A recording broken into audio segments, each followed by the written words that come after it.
Joining us today is Arthur C. Nelson, Professor of Urban Affairs and Planning, and co-director of the Metropolitan Institute at Virginia Tech. Along with Dr. Nelson is Jeff Soule, the Director of Outreach for the American Planning Association. Dr. Nelson, your session today at the American Planning Association's 100th National Planning Conference gave some startling statistics saying the U.S. population could reach 1 billion. How do you come about that kind of a number? Why do you think so? Actually, it's not even my number. It's the census in 2000 issued a report looking at the annual population projections for the U.S. from 2000 to 2100. And they showed low projections, medium or middle projections, and high projections. And typically, census reports only the middle projections, and planners use only the middle projections because they're in the middle. The high projection showed a population of 1.2 billion people in the year 2100. Even the middle projection showed about 600 million people in 2100. However, we are growing at a pace at about 1% per year during this decade, and at 1% per year, sustained over the century, will be about 750 million people, and that's tracking ahead of the middle projection. However, when we consider things like increasing longevity, for example, the average American will increase their longevity from 76 years in the middle 1990s to 96 years at the end of this century, plus immigration, legal immigration.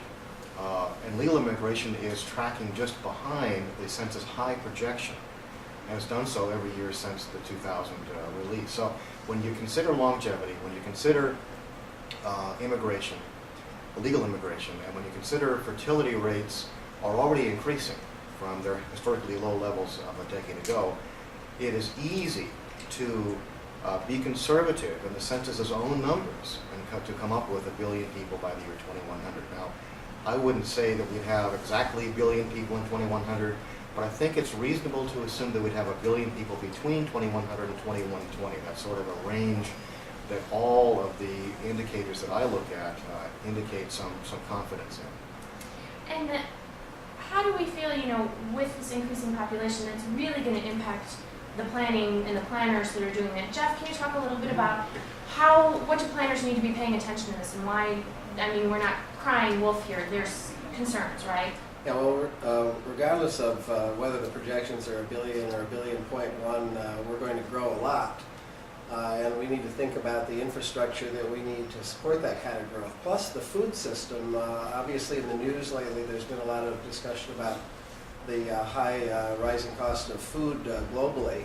So we have to think about the basic natural resources, commodities, food, water, basic infrastructure. And if we don't start thinking about it now, we're not going to make the decisions later that will give us some choices.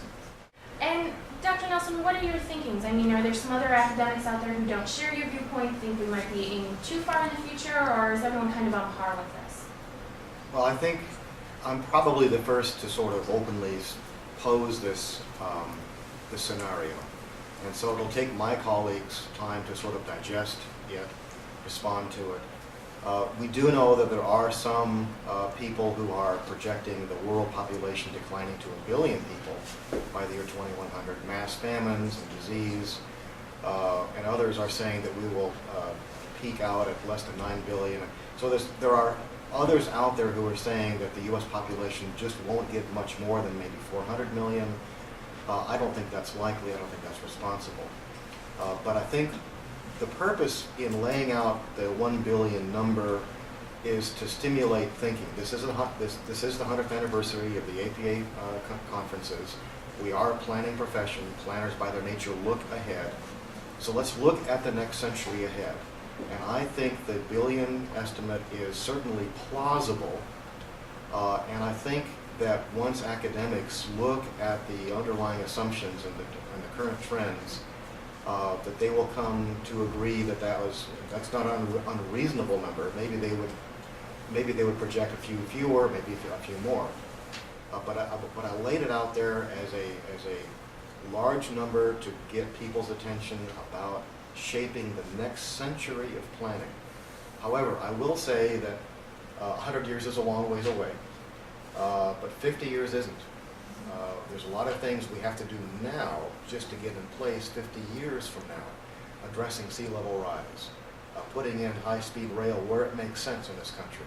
It takes decades of planning and development. Many of the rail systems that were approved by voters in regions around the country will take 20 years to be built, and they're likely to be expanded. So we need to maybe look at mid-century and plan now for mid-century. In mid-century, there's reasonable consensus that will be around 500 million people, maybe 400 plus million, maybe 550 million. Those are the low and high projections I see from pretty responsible sources, including census. So I think that 500 million people mid-century, call it 2050, call it 2060, something mid-century, is a reasonable target. And we must begin to plan now for that kind of target. Then in 2020 or so, 2020s, we can see whether the trends are holding up. If the trends are holding up, we can say, well, wait a minute. We are going to be at or near 1 billion people, or whatever the number might be then. We need to then take the next step. So I'm talking about planning in a two-step. Okay. The first step is the first half century. The second step, which can wait a little bit, is the second half century. However, I would also say that we need to make sure that the things we do now do not foreclose options for planning for the second half of the century. Okay. And Jeff, can you address a little bit, we're talking about the impact of population. What about how's that going to play into with climate change? I mean, is that going to, what do we need to think about that? Well, some of the authors of the concept of megaregions have projected that the Great Lakes may become much more lucrative.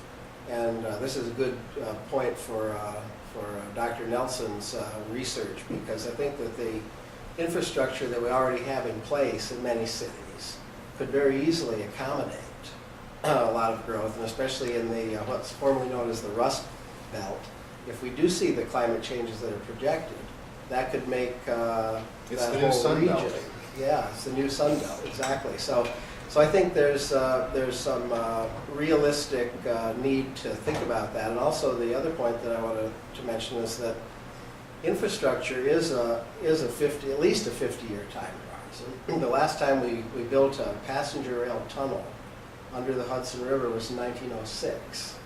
So there is a huge need in advance for infrastructure planning.